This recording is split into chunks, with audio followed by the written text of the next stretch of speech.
What's up, party people? It's KeysDAN with RadioWhat.com, DJLittleRock.com, coming to you live in a living color from the Radio What studios. And this is my podcast, What Makes You Famous?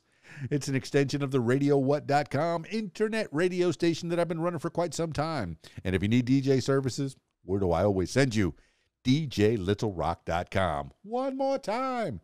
DJLittleRock.com. Check availability and get a free price quote, and maybe you could have me at your next event. You know I like to party with the people. The people need to be entertained. Are you not entertained? Let me entertain you. Make your next thing a big one. Speaking of entertainment, today on the program, I have Maeve De Voe. Oh, you've heard that name. The Peach Princess pop star. Oh, you know that moniker. Oh, you've heard a little bit. You've heard the songs. She's out there. Oh, yeah, in Texas. Oh, in Houston. Oh, yeah. Well, you're going to hear a little bit more about her in the next few minutes. So stick around. So excited to hear about Maeve De Voe. This week's shows, I will be at the Rab in Conway, Arkansas. My usual Friday night gig, the Video Dance Party Karaoke Jam. Yes, I said karaoke. You're the stars of the show. We got a little stage, and it's a little concert starring each and every one of you. If you come out to the Rab Friday night, Conway, Arkansas. Full bar, kitchens open, pool tables, pool tournament on Friday nights. So if you want to try your hand at playing pool and possibly make some money while you're doing it, come on out to the Rab, Conway, Arkansas, 8 p.m. until 12:30 in the AM. Now, I know they open about 4, so if you want to get there early, do it. Get there early and stay late. Have fun at the Rab, your favorite place to be in the whole wide world. I said it. And then on Saturday, I save my Saturdays for weddings and parties and corporate events and birthdays and bar mitzvahs and all kinds of parties, all kinds of different shows. So if you need me, you know what to do. DJLittleRock.com. Check the availability and get that quote. All right. That's enough intro. Let's get into it with Maeve De Voe. Let's find out what's going on with her.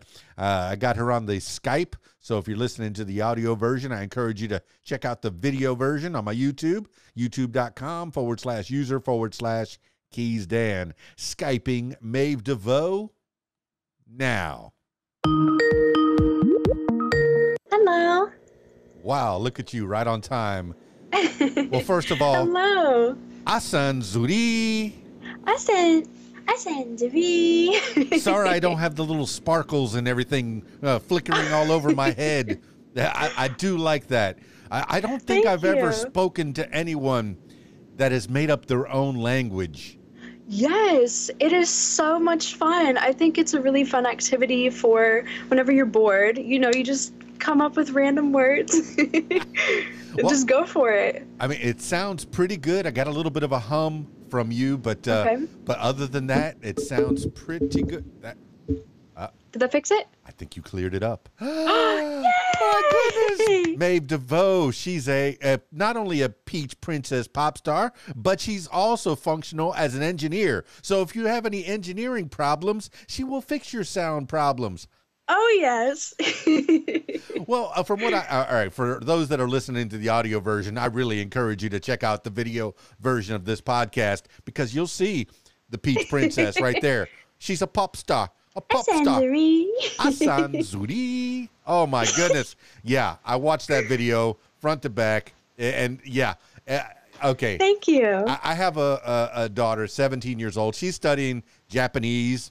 And she likes Hatsune Miku. So by osmosis, I've learned a little bit of Japanese, a little bit of Hatsune Miku. I'm also from Miami, so I know Spanish. That is awesome. Hablo español, so si podemos conductar parte de esta entrevista en español, si quieres.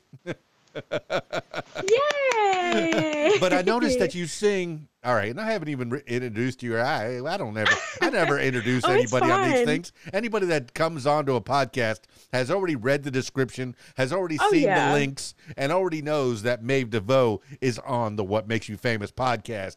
Oh my goodness. It's already a party. Ah, yes.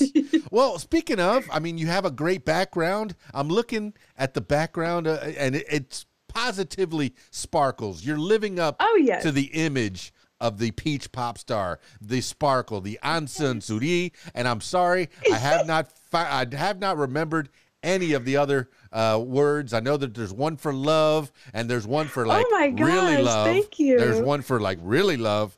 You know, you have studied. well, it's almost like an agape love. Like the Christian would call that, you know, a love from not just the heart, but from the soul, from somewhere down below, absolutely, all the way to the outside. But okay.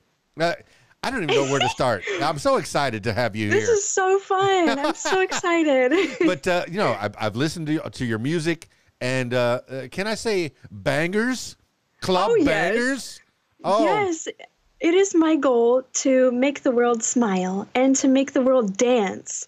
And I just want to bring this bang, this like just out of nowhere explosion of fun to the world. Well, I'm a club DJ from way back. I'm from Miami, Florida, so I got the chance to be on South Beach a lot. That's amazing. Guest DJ in a lot of the different clubs down there. Do a lot of weddings on the beach in the Florida Keys as well. You know, being in part of some of the festivals. So the music that you're putting out there is just for grooving. And you're too young to funk. But why do you funk? You funk so well. I came out of the womb funking, so I have been prepped for this moment. Yes. I am ready. Well, okay, let's go with that out of the womb. Tell me about coming out of the womb. Where are you from? Tell me about your parents, your family life, that kind of thing. Well, I have always been a theater kid. I have always been super loud, super fun, dancing in the middle of Walmart. I have just always been this way, always with the sequins, the rainbows, everything.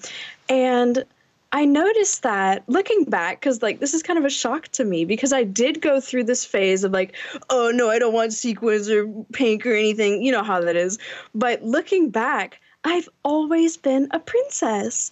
I always used to wear tiaras and crowns, and it kind of stopped for a bit because I was full-blown theater. I was like, oh, okay, I'm just going to go for it with Judy Garland and all of them. And then I circled straight back to square one with the tiaras and everything. And now it is so much fun. You froze for a second. It says, and everything, and I... If you can remember back to what you said. I can just give a really good summary. So basically, I grew up loving life and I was a princess. I would sing everywhere. Then I decided to go into more musical theater, Broadway, wanting to be a stage actress.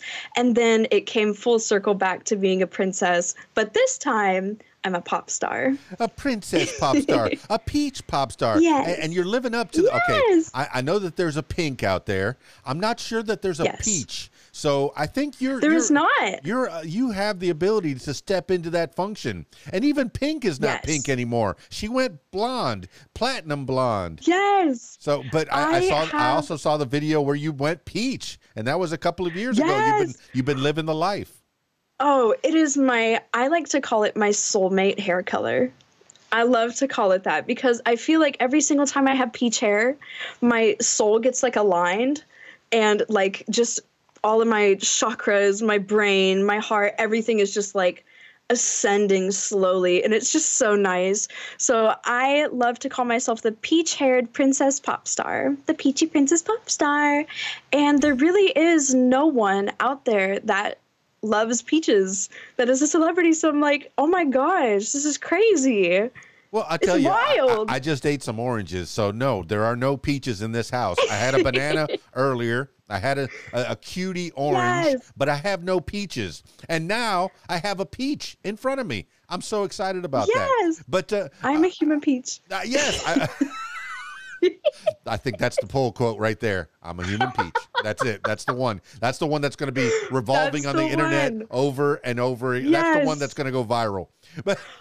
But beyond that, all right, I did want to go, kind of through the years. How did you become who you are? You came from the womb funking, but we really didn't go through. Where are you from? Oh, yeah, I forgot. So, I am from Houston, Texas, and I went to school normally as just, normal school stuff. And then in ninth grade, I felt like everything was too easy. I felt like everything was too much of a breeze. I need challenge. So I quit high school, went straight to college at age 15. And I was like, I'm ready now. I'm here. I'm going to sing Vivaldi, Handel, all these different crazy classical pieces, learn opera. And just, it was the time of my life. I went there until 2020 because obviously things shut down, but it was just unbelievable. And that's how I learned to sing the way I do in my song Zoosh It Up. It's just, I'm taking that stuff I've learned from college and incorporating it into my pop career. So it's kind of like an avant-garde pop. Well, you skipped a step. You quit school and went to college. Yes. Somewhere between there. Did you take a GED or an equivalence? Yes. Okay. GED. Hey, when you got to break out. You got to break out. So you went to school for what did you study in school? Was it all music. Or what?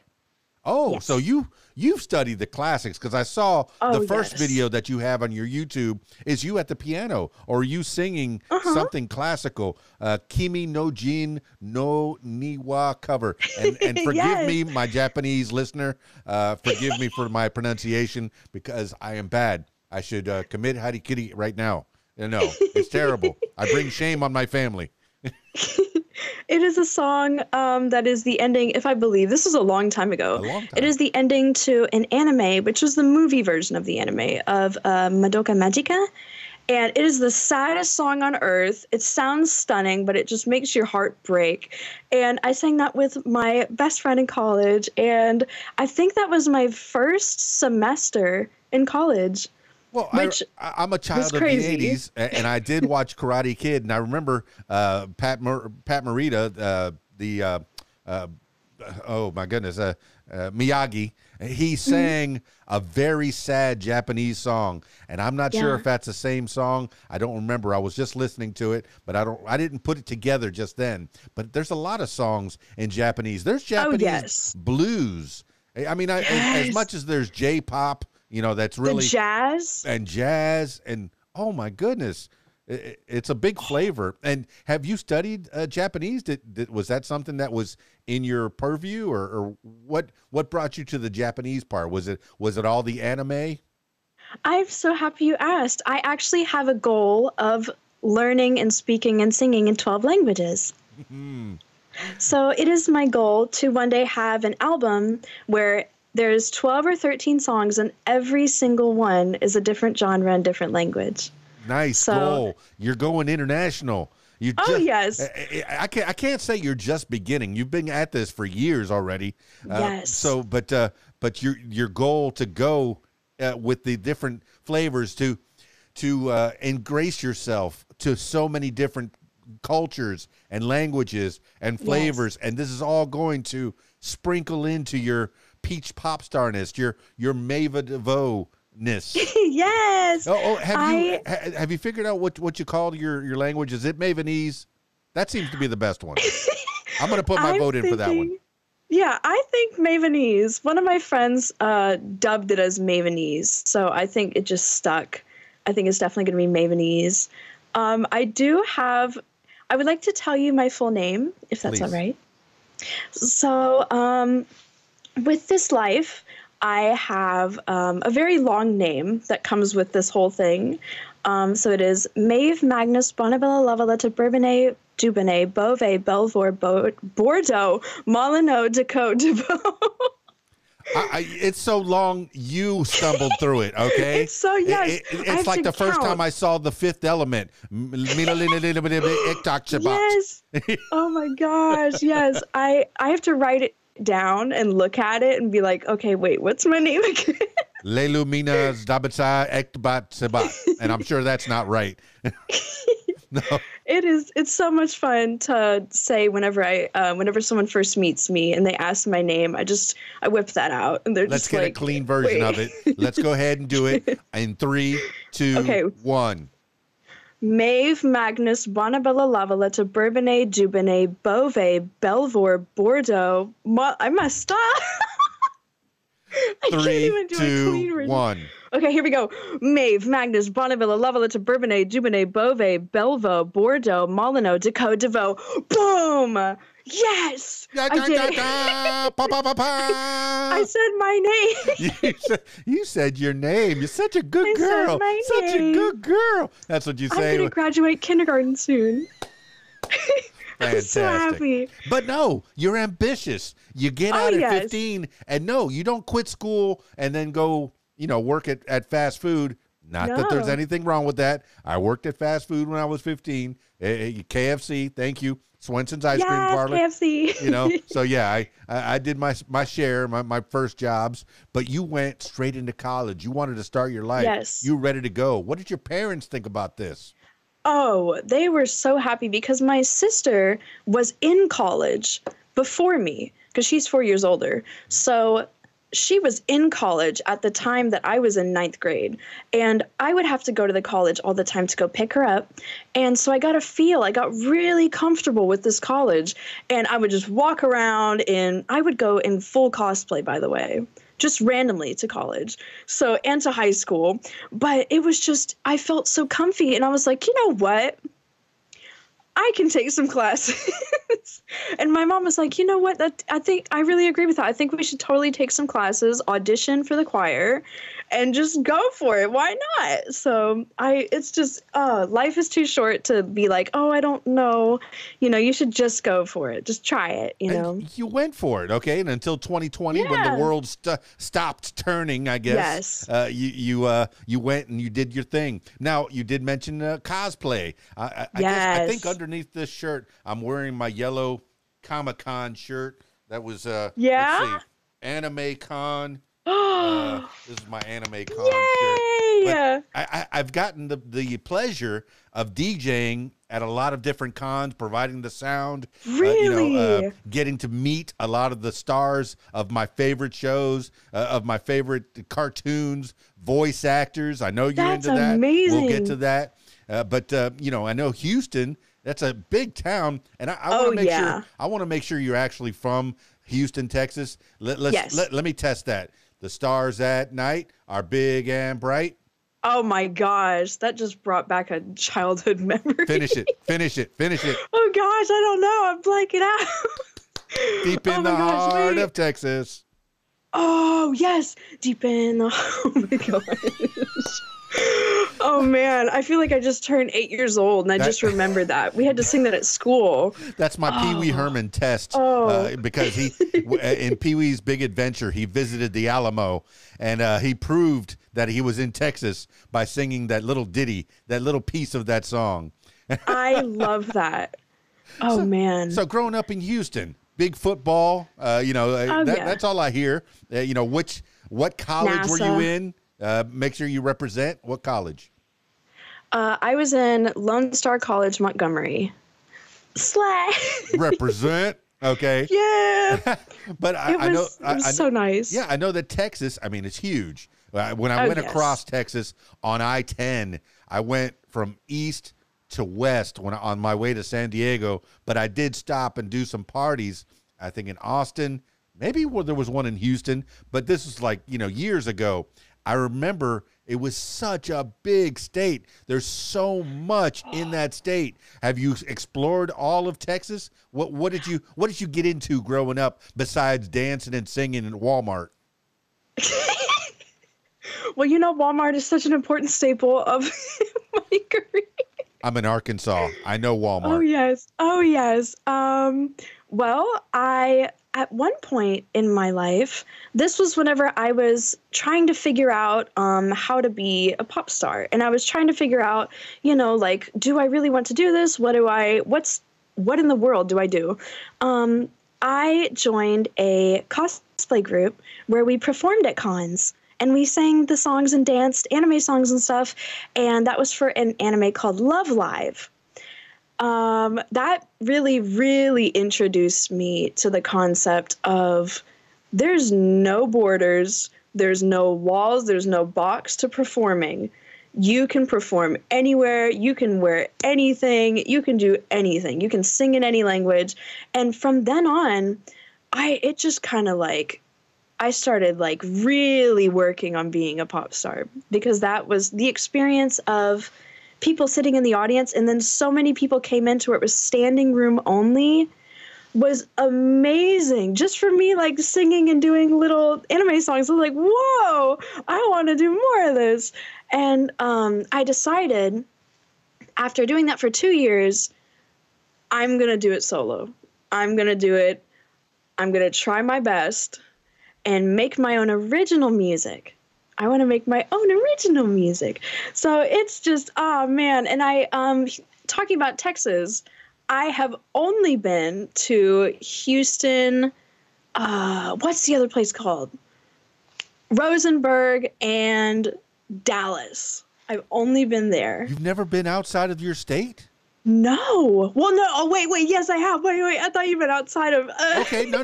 Okay. But that's where you've explored in Texas. Yes. That is was the my question Texas experience. That is the question that I asked, and you have answered it. But Yes. my goodness, it's such a big state, and you visited those three places. Yes. Well, they seem like three different places. If you were on the tourist board of Houston or any of the other two places that you went to, what would you say was the best parts of those? Ooh. The most fun? Oh, man. Well, I got to say in Dallas, I like how it actually gets below 30 degrees. It's insane. No, thank you. It's just like, man, it snows there, and I'm just like shocked.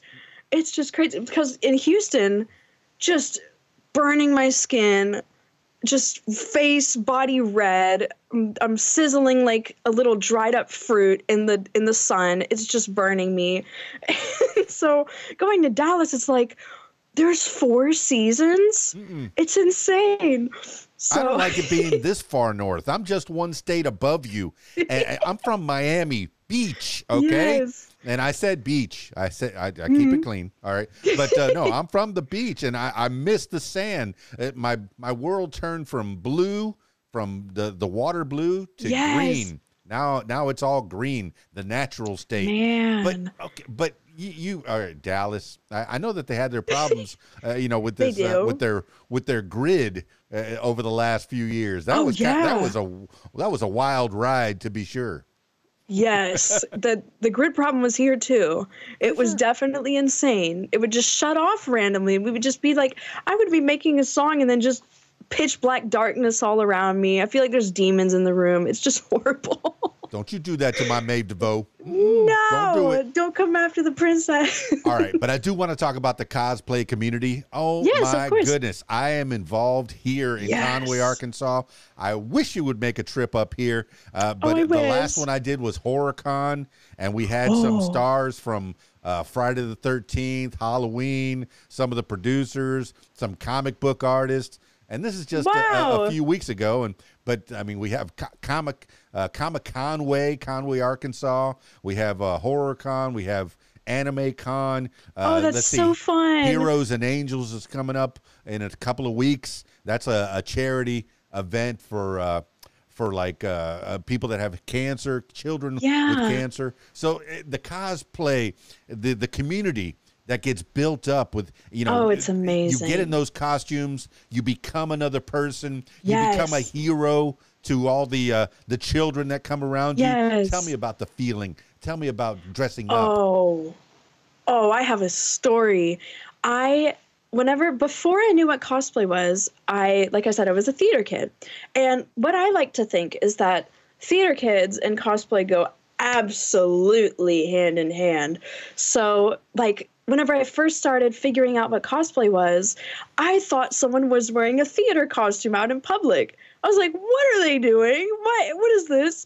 Like, what is your character? I want to be that character in a show.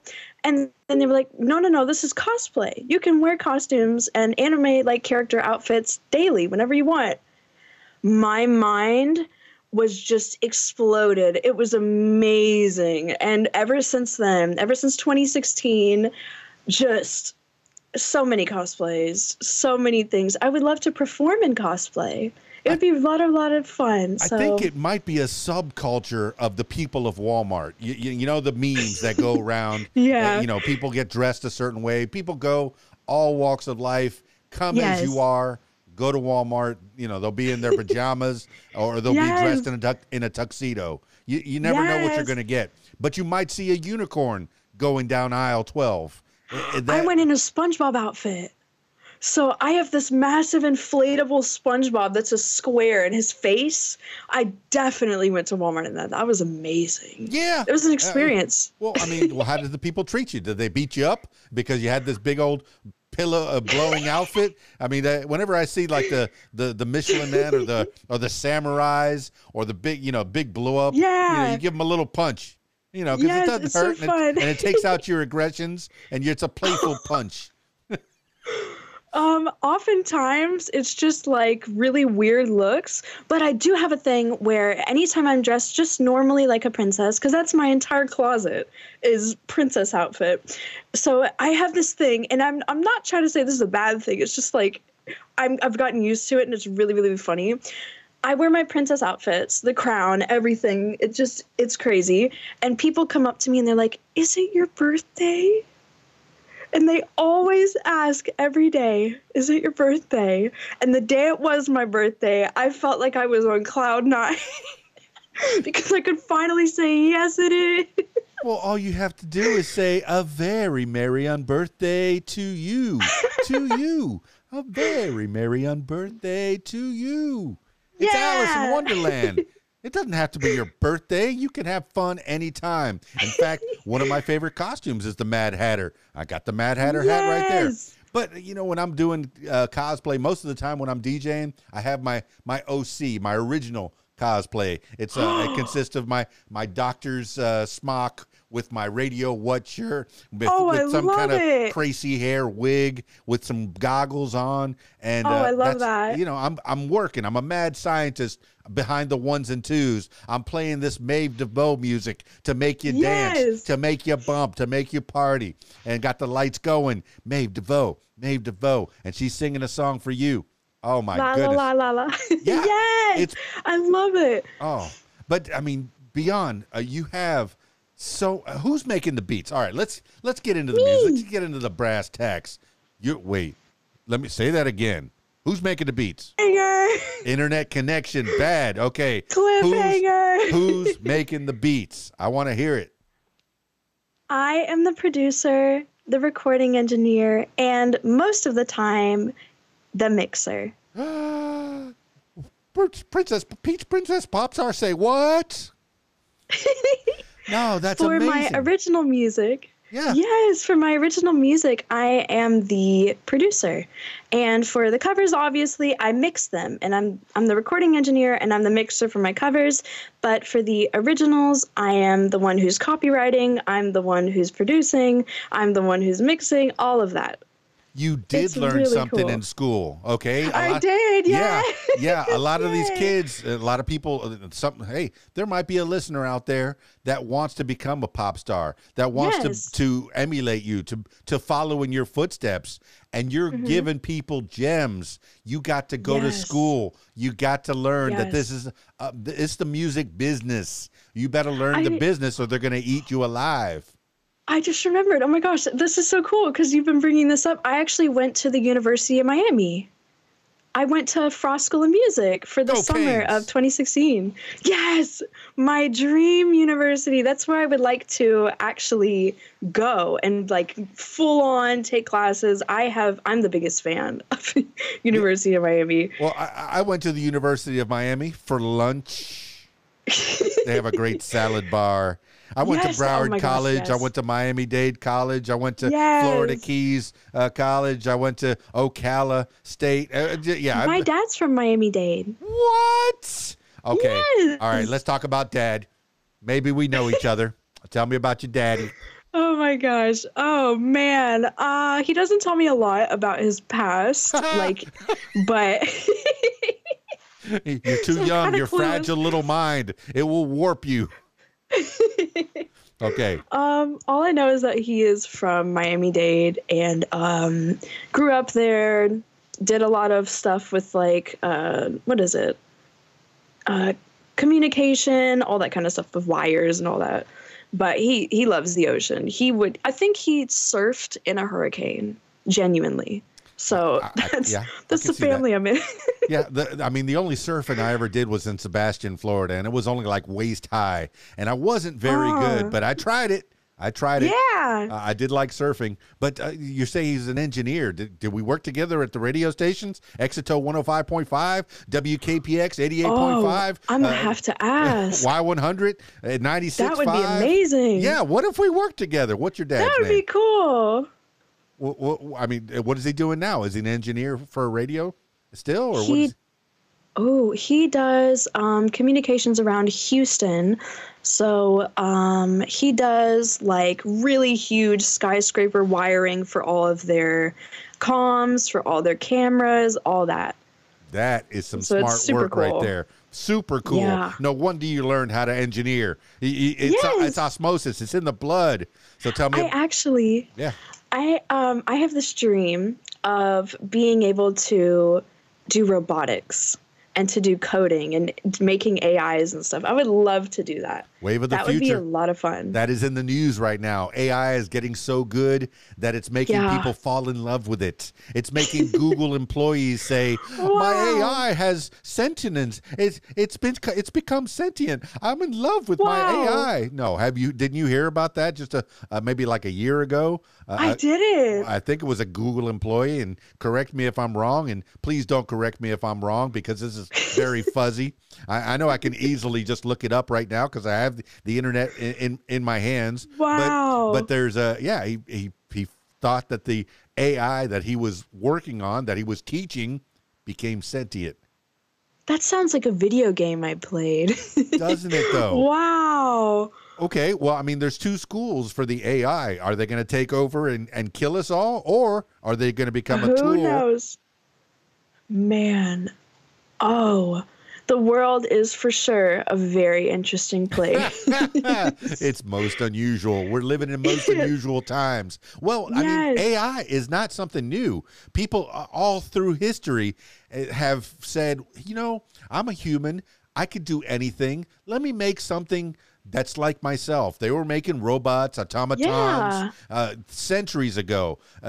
Before the Common Era, Romans were building robots, and Greeks were building, these automatons. You wind them up, and they, kind of walk towards you, or maybe they carry a tray, or maybe they carry some fruit for you. So AI is nothing new, even way before computers. But now, is AI going to take over? Is AI going to take your job? Or is AI going to be, are we going to be working for the robots? Or are the robots going to be continuing to work for us? What do you think? I think I'm going to stay up for like the next 12 hours thinking about that. You better believe it. You're going to write a song about it. You're going to write a banger about it. So, well, tell me, okay, you make all your beats. Is it all on FL Studio? What are you making? What's your gear? Whenever I went to University of Miami for School of Music, they taught me Logic Pro X. So I use Logic Pro X and GarageBand on my phone. So I start with GarageBand on my phone, and then I transfer it to my Mac Mini or my MacBook that I just got, my very first ever MacBook. Very cool. And I will mix it on there and send it back to myself, listening on 10 different devices to make sure, multiple different headphones, because everyone has different headphones, and I want to make sure that it sounds good on all of them. Well, very good, because that is the way that the music industry was even back in my day, in analog, before digital. I only had a very small taste of recording people. I would do demos for people, but you had to go listen to it on a transistor radio, put it on cassette tape, put it in your boombox, then go listen to it in your car. Make sure that it all sounded right. Yeah, make sure that it sounded right on all these devices. And now it's listen to it on your phone. Make sure it sounds good. Play it on the speaker. Yes, put it on a speaker. Yeah. You got it right. We listened to it in the car. You did learn something at this school. My goodness. I did. I'm so proud. You soaked it in. No, I forgot to mention Connecticut Schools of Broadcasting.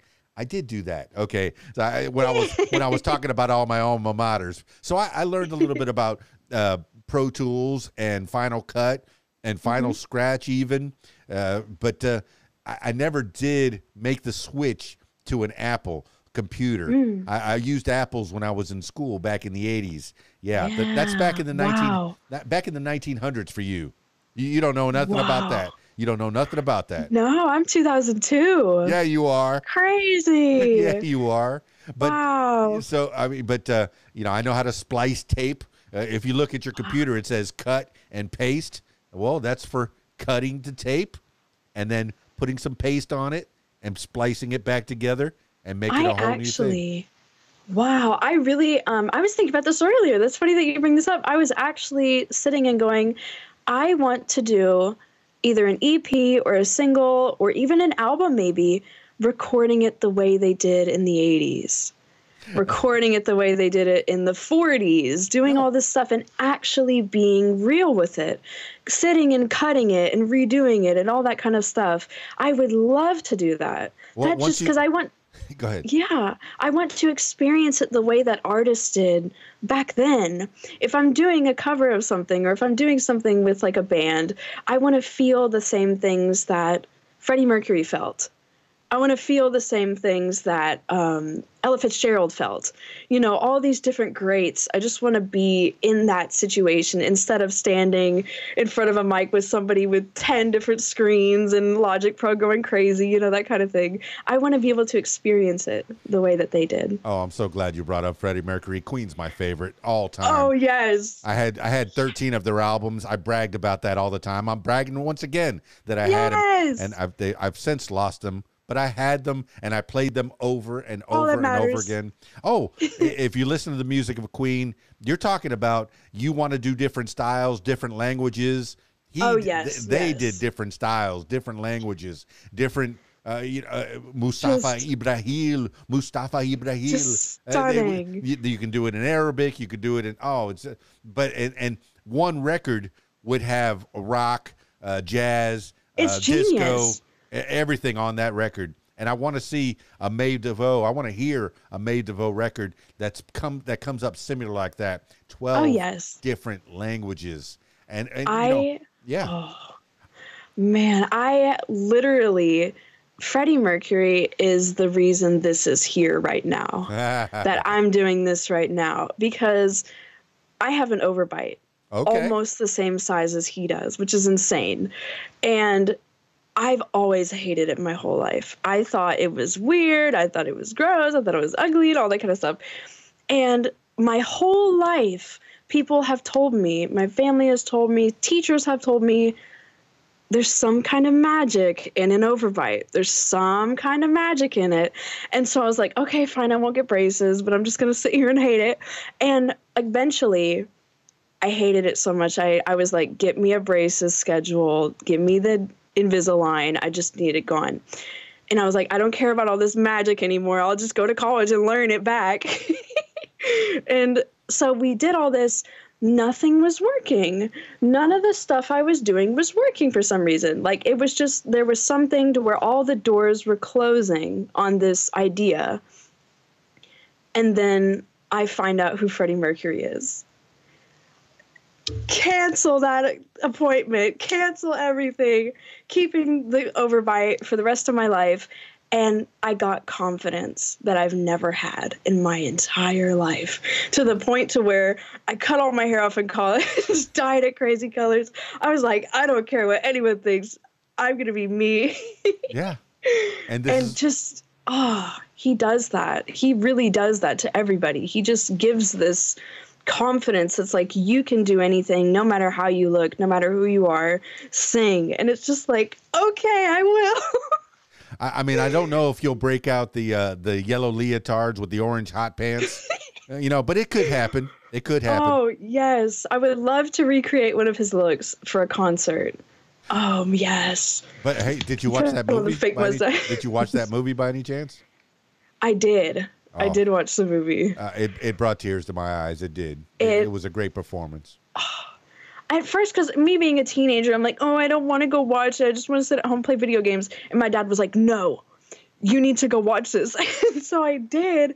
First second of the movie, I'm like, I'm here. I'm here. I'm ready. I'm watching this. Yeah. Just the overbite just made me so happy. So well, it teaches you a lot about performance. You know, if you've never been on a stage performing, you know, not just Queen, but you can watch Ella Fitzgerald. You did mention that. You know, at last, if I do weddings, and almost every wedding they have to hear "At Last." They want to dance with their honeys. Yes. You know, and I can see you making a dance version of "At Last." Let's do it. That's a good idea. Well, you got the little drummer boy thing, and yes. But okay, that's another little thing, a little tidbit for the people that are aspiring to be musicians, to be singers. Do a Christmas song, because it gets played every year. If it catches on every year, you're making a little mailbox money, little sleepy money. It just comes into your mailbox every year. I hope it sticks. Yes, I literally today finished 4 out of 5 songs for a Christmas EP. Today. So today. You're working. Yes. Now, you did mention video games. Ooh, is that an Xbox controller? It is an Xbox controller that I use with my Steam account in various games. I'm stuck on Fortnite. I'm stuck on it. If there's a game that I pop up, and it hasn't been, I think it's been a week since I've played, but it's Fortnite. What are your games? What are your go-to games? Are you streaming them? Oh my gosh. I literally learned to read from video games. Okay. Like in kindergarten, obviously I was taught, but I focused with video games, and I was like, please read it for me. I would literally ask my family to read it for me, and I would learn from Paper Mario 64 on the Nintendo 64. But oh man, my go-to games has to be Minecraft. That's just a staple. It has to be Minecraft right now. Splatoon 2, I cut off all my eyebrows because of Splatoon 2. I ripped them out. That's a little much, a little drastic, but you know, you're an extreme type of person.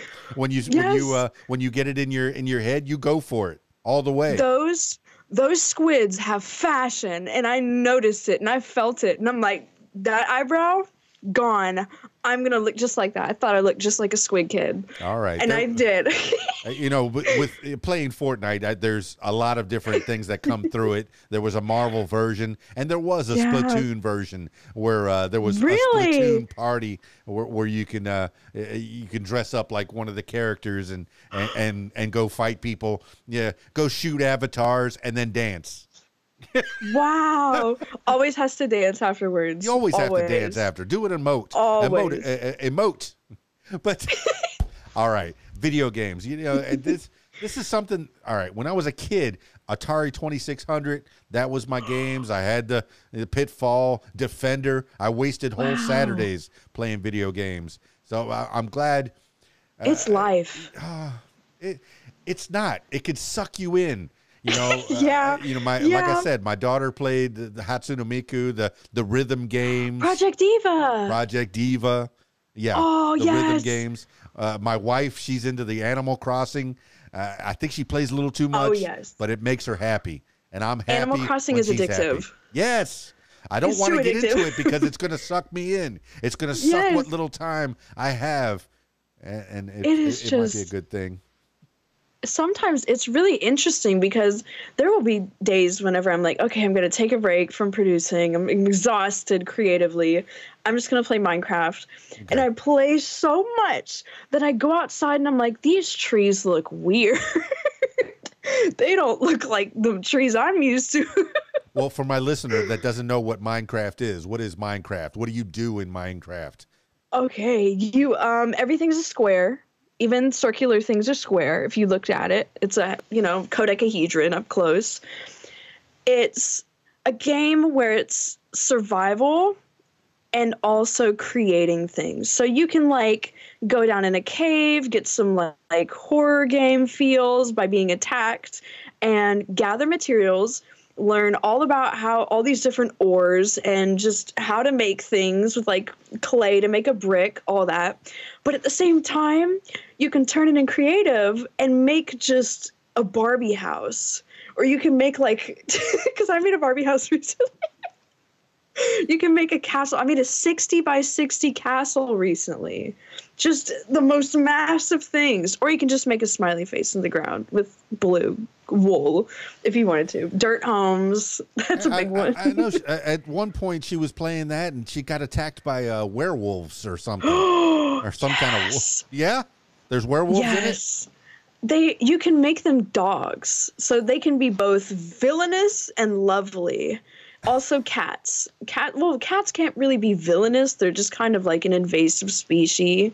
So it's more just like the dogs can attack and kill you. Oh, no. Cats are naturally villainous. They'll suck your breath out while you're sleeping. I know. Yes. I have a tabby cat. She sleeps on my belly. And she sucks the life out of me. I think she's secretly taking my life energy away. But she's so cute that she can go ahead and take it. She can take it. Go ahead, take it. Yes. Oh my gosh, cats are so cute. Well, we talked a little bit about your dad and what he's doing. He's wiring up the whole world, making sure that we can all communicate with each other. What's Mom up to? Oh, well, my mom used to work for Estee Lauder doing makeup, and she got in the top of the top. She was going to New York, coming back to Miami because both of my parents were in Miami. My dad is born there. My mom lived there for like 10 years. So just my whole life, Miami has been my center of my soul. Always, the goal is always to move there. That's the goal. It's just to move there. I love you, Miami. Yes. Just, oh man, every single time, because I've gone to Miami a ton of times, obviously to see family or to like just go there and get the vibe back. Every single time I'm just bawling my eyes out in the fetal position on the ground in the hotel. Like, I don't want to leave. Yeah. But my mom did Estee Lauder, and then she came here to Texas to be with family that's in Texas, because my mom's side of the family is born in Louisiana, Monroe, West Monroe. And so they came here, and my grandma's still in West Monroe. But we came here, and she started working at the church. She started doing grief ministry, doing all this stuff to help the community. And then, I was born. So she's been helping me with my career. So she helps me promote it. She helps send emails, all that. Well, I'm sure you help with the grief because you're so bubbly and you make people happy. I try. No, I started this whole thing off smiling. Your background, your smile, your attitude, your energy. People can't help but be happy around you.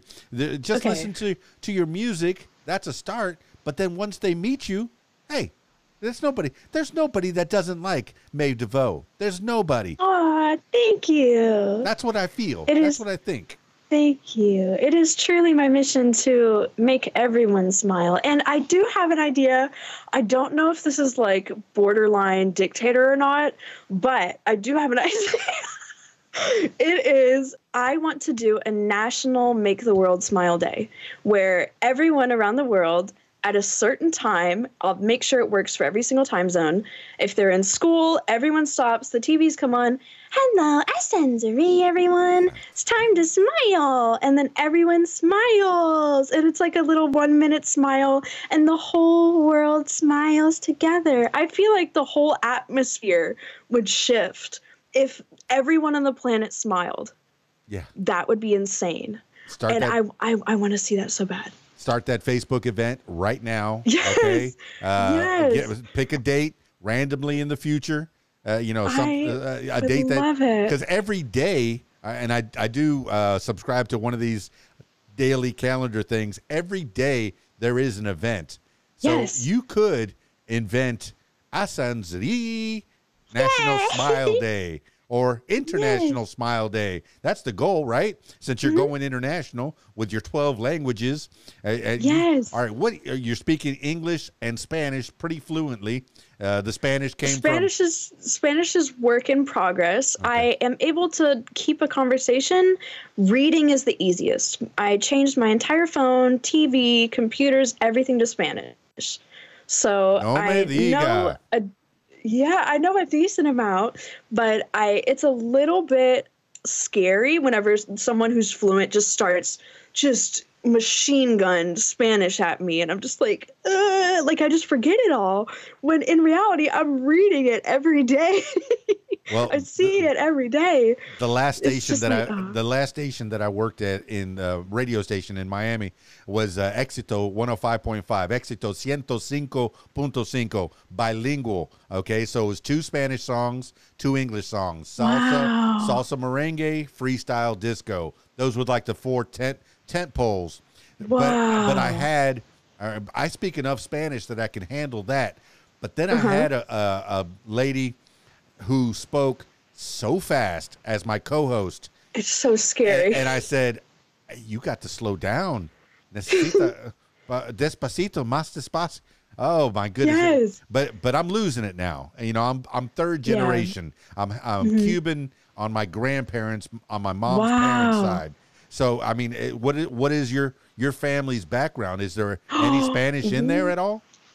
Or what is it? So it's really funny because I'm so obsessed with all these different cultures, everything. Yes. And I want to learn Hindi fluently. I want to learn Spanish fluently, Japanese, everything. And I get so invested in the culture. But I am most proud that I'm Scottish American.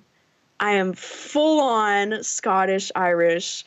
And I cling to being Scottish the most. I am Norwegian as well, but Scottish is like, oh, that's my home. Oh man, that's just like everything. I picked up archery because of it. So I used to do archery every day instead of make music whenever I was 13. But man, it is my goal to have a castle in Scotland to live in. Fantastic. I'm a little bit Irish as well. I have a kilt, that's awesome. Irish national kilt. Really? Yeah, that I got years ago back in 2001. You know, the year before you were born. I'm so old. I'm a baby. My tartan is a Stuart. So I'm Stuart. Yeah. There's a movie called So I Married an Axe Murderer with Mike Myers, and one of the guys is Stuart. Yeah. Stuart. And they do a lot of it. He's portraying Scottish, kind of using the same voice that he used in Shrek.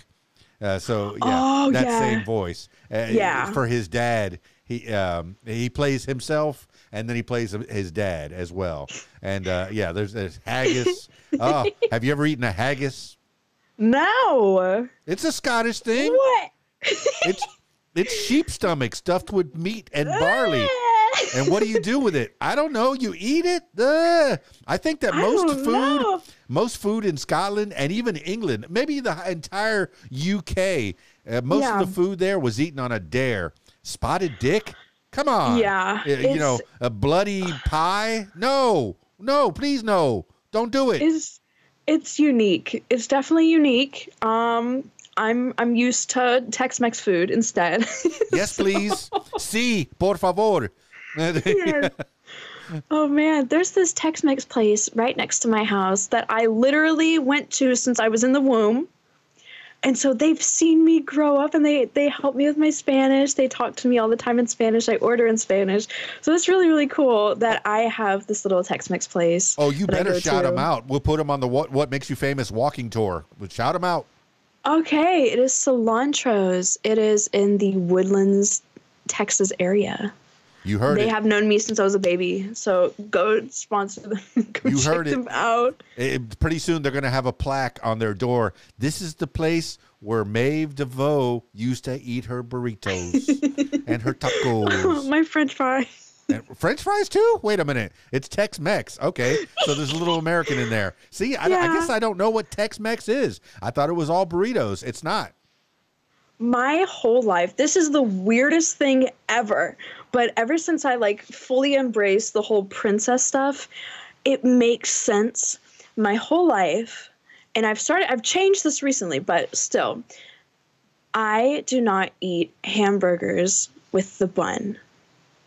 I have to get a fork and a knife and cut it up and make it like little tiny things. Like how people cut up their pizza. I do not cut up my pizza, but I cut up my hamburgers. Yeah, it's probably better for you. But you don't you don't eat the bun, or you do eat the bun? You eat a hamburger with a knife and fork? Yeah, I eat it with a knife and a fork. Except for like McDonald's, I'll eat it with like a bun. But like everywhere else, absolutely in a restaurant, my mom is sitting there cutting it off. No, I think there was a Seinfeld episode that Really? they were eating a candy bar with a knife and fork. Okay. So there's people that just use knife and fork. They will not use their hands. It's barbaric. Oh, yes. But particularly here, I tell them, hey, you're in Arkansas. They make fun of us all the time. Might as well go ahead and grab that cake with your hands and Might as well put it in your mouth. I also eat with a hand fan in front of my mouth all the time, everywhere I go. So I'll have a little Victorian hand fan. So in people front don't watch you chew?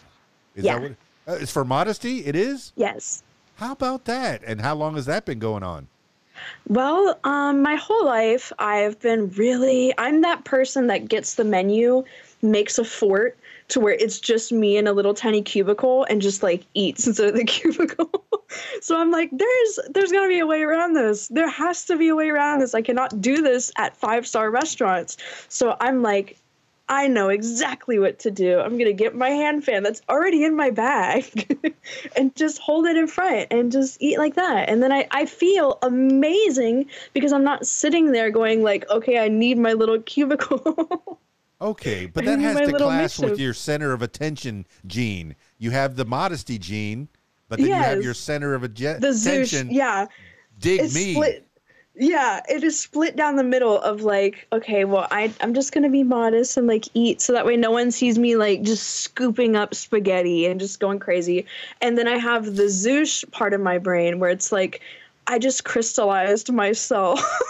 Well, okay, the stereotypical Japanese, the geisha is very, very quiet, subdued. Yes. Oh, very, modest. But but then you still have I guess you have the kabuki. Is that where you're out there? Kabuki theater. Oh yes, I'm out there. Just makeup, rainbow sequin. Got your mom's makeup on. All the cool makeup. Did you ever get into any of that makeup that she was trying to sell? Oh, she used to do my makeup for school. So I would have a professional makeup artist do my stuff for school. And it was just really cool because it was all this like really nice eyeshadows and lipsticks. And I was just like, oh, yeah. Yeah. It was really, really nice. She helped me with it. I remember playing around with it in the bathroom with like all the makeup on the sink as like a 6-year-old, being like, I want to be a princess and like a pop star and all that. And I want to like have this makeup on, my mascara and lipstick. And it's back. Yay, we're back. And you wanted to put your lipstick and mascara. Yeah, and then whenever I got to like 7th grade, my mom was like, "Okay, I can help you. We can work together." Fantastic. So, well, it's good. Vanity is a thing. I took an ASVAB test back in school, and it said I could either be a photographer or a beautician. So I guess I'm into vanity. Wow. Well, yeah, I ended up being a DJ. So, and I've had a lot of Joe jobs since then. But it's interesting how they picked out that I like to compliment people. I see people, and there's always something nice you could say about somebody. Yes. Oh my gosh. Yes. They thought I was weird because I used to wave at people. It's like, hey, how's it going? And they're like, freak. I'm in Miami. It's like the biggest suburb. Oh yes. A biggest suburb of New York. So there's a lot of really plastic people. Yeah, I said it, Miami. I know you're listening. I said it. The difference between being in Houston, the difference is the biggest going from small town West Monroe in middle of Louisiana, like just everyone's like, howdy, how you doing? All that kind of stuff. Well, how are you doing, sweetheart? All that. To just, you can't look at someone in the eyes in Miami without them thinking you're like plotting their death or stealing from them. It is insane. It is insane. My mom would teach me my whole life, don't smile at anyone. Don't look at anyone in Miami. And so because it's deadly.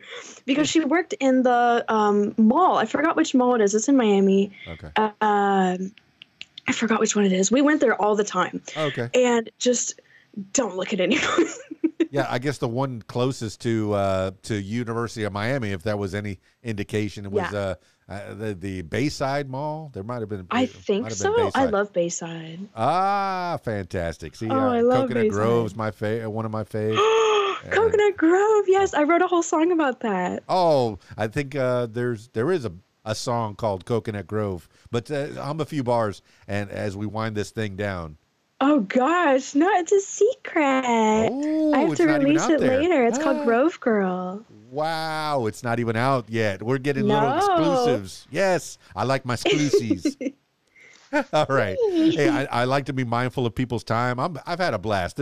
We've already done an hour. This thing went so fast. I've learned a little bit about you. I've only scratched the surface of who Maeve De Voe, the Peach Princess pop star, is.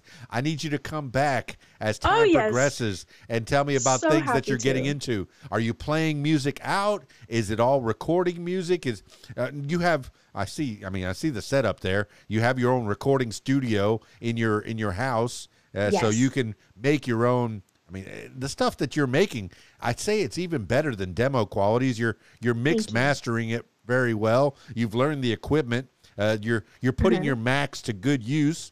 I haven't made the switch. You know, if I went to Mac, it would be Final Scratch. Wiki what? You know, but I do have one thing that I forgot to mention. Hit me. For the original songs that I have put out, except for car radio, I mixed car radio.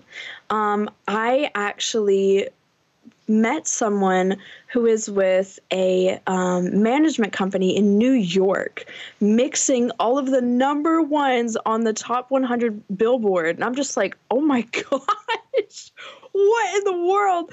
So it's Jody Ambrosia Management. And I'm just shocked that all of my, like Zoosh was done with that. I'm Different. Soy Diferente was done with that. I'm just like, what in the world? Little Drummer Boy. It's just crazy to think about that. Like, I found them on Instagram and they literally were like, how did you find this?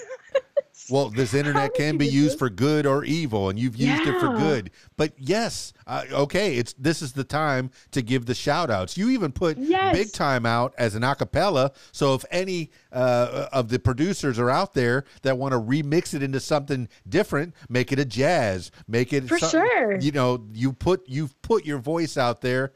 It's very easy to download off of YouTube and mix up a song. Are you open to having somebody mix up a song and then send it back to you? I am so mindful of how the internet is now.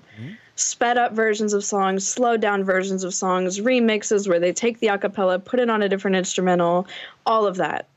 I am very, very, very, I love that. I love all that so much. So I would love remixes, any kind of just fun stuff where you put that in there with a different song, you know, slowing it down, speeding it up, whatever you want, reverb, all of that. I love all that. So you're down. You're down. And I saw you have a collaboration. Are you up for more collaborations?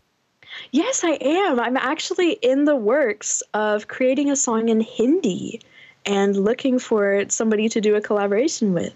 So it is crazy the stuff I'm trying to do right now, but I am definitely always looking for collabs. I'm looking for a female rapper to get on the track with me and rap. I'm looking for people to do electric guitar, and I have a plan of doing drums on stage. Crazy stuff. Well, you did a little bit of a rap in one of the songs, right? You kind of did a rhythmic talk verse, maybe? I think so. I'm trying to think which one that is. I can't remember exactly which one it is, but you had like a rhythmic type of verse in there. But I have one song. Yeah, go ahead. I have one song that is unreleased where I full on rap in a way I've never done in my life. I was like, you know what? I'm just gonna go for it. But yeah, I do rap. I play the drums. I play electric drums as well. I play electric guitar. I sing, and I can sing in every single genre. There's nothing stopping you, Maeve De Voe. Nothing. And what's the best way to get a hold of you? I got the maevedevoe.carrd.co. Yes. That's your main website, and it's got all the links right there. But if people want to slide into your DMs, business only, you know, and what, you know, are you open to collabs? You know, you want people, where do you want them to contact you? I am most active on Instagram, which is at Maeve De Voe, my name.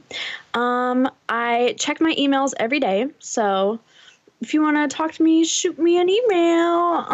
I am not so much active on Twitter. That's more like my thoughts after meditating, like, because I do love meditation outside.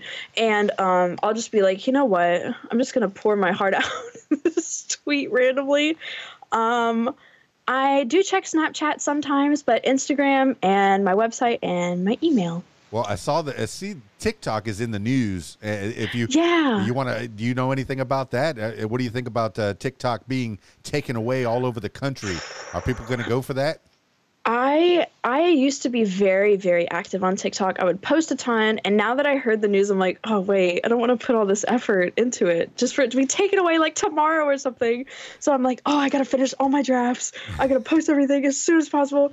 So I don't even know. I'm just gonna finish everything, download it all, and just be like, I am ready at any second. No, I think you're good to be on Instagram. They're the only ones that have shown me any love. They actually, you know, the only ones that have paid me any money. So I'm very happy about that. So I think Instagram, you know, you make your showing. You're already branded Maeve De Voe. I know you have that long name, and one day I'll be able to say it all. But there is a clean cut of that. There is a clean cut. Yeah, if anybody wants to take that little piece and make it into a song, a tribute song to Maeve De Voe, I encourage you to do that. Do it. The Peach Princess. Yes. Pop star. Yay! All right. Now, as we wind this thing down, like I said, I don't want this to be the last time that we talk. We'll do this again. For sure. We'll do this again in the near future, especially if you're going to play out in the world, if you're going to play any of these festivals and maybe do a song or play drums while you're singing. That's just crazy. Playing an instrument while you're singing or in whatever different languages. Oh, my. That's so much. But I want you to give shout outs to people that have helped you along the way. And if you're listening and she forgets your name, that's on me, okay? All right. So, I've had people get upset. Oh, you didn't mention me. No, don't mention. Happiness. Happiness in the world. Happy, smile, yay. But, give some shout-outs to people that have helped you. All right. I would like to thank Jody and Berger Management for mixing my very first ever music that I've ever put out and just helping me mix everything that is an original. I have many more that I would like to mix with them. They're perfect. I want to give a shout out to Prospect Radio 1 in London. They were the first one ever to put me on a top 20 chart. Oh, no. Okay. They were the first one. It came back, they were the first one to put you on a top 20 chart. Go. Yes, and they're the sweetest, and I'm just so thankful that I'm always on the chart. So thankful. It's been like literally 20 weeks on the top 20, and I want to thank... have to get your music for RadioWhat.com sitting right behind me. Yes! Oh, yeah. But go ahead. I would like to thank the Rundown New Music Show. They are based in Scotland, and I get to hear an amazing Scottish accent from both of them all the time. They're the sweetest ever. So kind. They always have me on the show. Just thank you so much for being a friend and being a coworker with me in that. Should I put you on the spot and make you do a Scottish brogue? Don't do it. Don't do it. They ask me all the time, do you want to do a Scottish accent? I just like, no. No, thank you. No Scottish accent. It's so bad. It's terrible. It's so bad, but I tried my hardest. I tried to do an Irish accent for St. Patrick's Day, and it came out like a pirate. Oh, well. Oh, my gosh. It's so hard.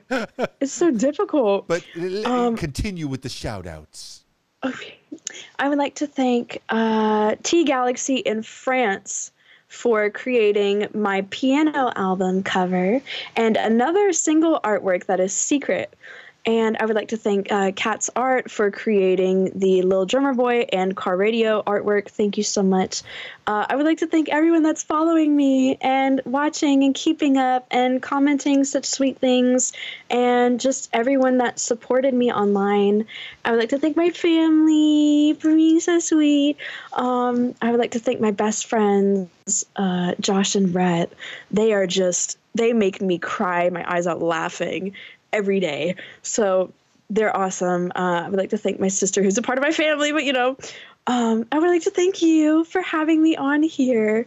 I'm so, so happy and thankful for this opportunity with you. And I would like to thank God for creating me and just keeping me alive after all the insane things I've done, and giving me opportunity after opportunity with blessings. All right. So, I like to finish these things off with last words for the people. This could be words to live by, something you heard a long time ago, maybe a mantra that you wake up with every morning, or just whatever pops into your head at this moment in time. Maeve De Voe, the Peach Princess pop star, give the last words for the people. I think I would like to quote my song Zeus. Be someone. Just live life. Life is fun. Life is fun whenever you are yourself, whenever you're really trying to live in your purpose, trying to be the best you, mind, body, soul as possible. Life is fun when that happens. And it's just, things just fall into place. It doesn't feel like it will whenever you're struggling and trying to get there, but doors just fly open, or they close if it's not meant to be. And it's just, life is fun. Just be someone. That's what I have to say. Ascendary. Well, there you have it, party people. Maeve De Voe, the Peach Princess pop star. She lives up to her name. She wants to make the world happy. Well, she made me happy. I was all smiles all the way through this. Thank you so much, Maeve De Voe, for being a part of the What Makes You Famous podcast. And I encourage you, check out the various places to listen to Maeve De Voe on all the social medias, but she's got the videos on her YouTube page. Make sure you put a like, a subscribe, a share on all these different columns. Maeve De Voe, MaeveDeVoe. And I'm not even going to try to say that whole name that she said. That's pretty cool. I know, she made me think of The Fifth Element with Lilu's full name. Ekbat Tisabat. Fantastic. Oh my goodness. I knew, hey, that was a good interview. I thank you so much, Maeve De Voe, for being on the podcast. That's it for this edition of What Makes You Famous. Now, if you, yes, you, my loyal listener, if you'd like to tell your story, I encourage you to give me a call, 501-470-6386, or email KeysDAN@AOL.com. That's it for me. It's KeysDAN, RadioWhat.com, DJLittleRock.com. Peace. I'm out of here.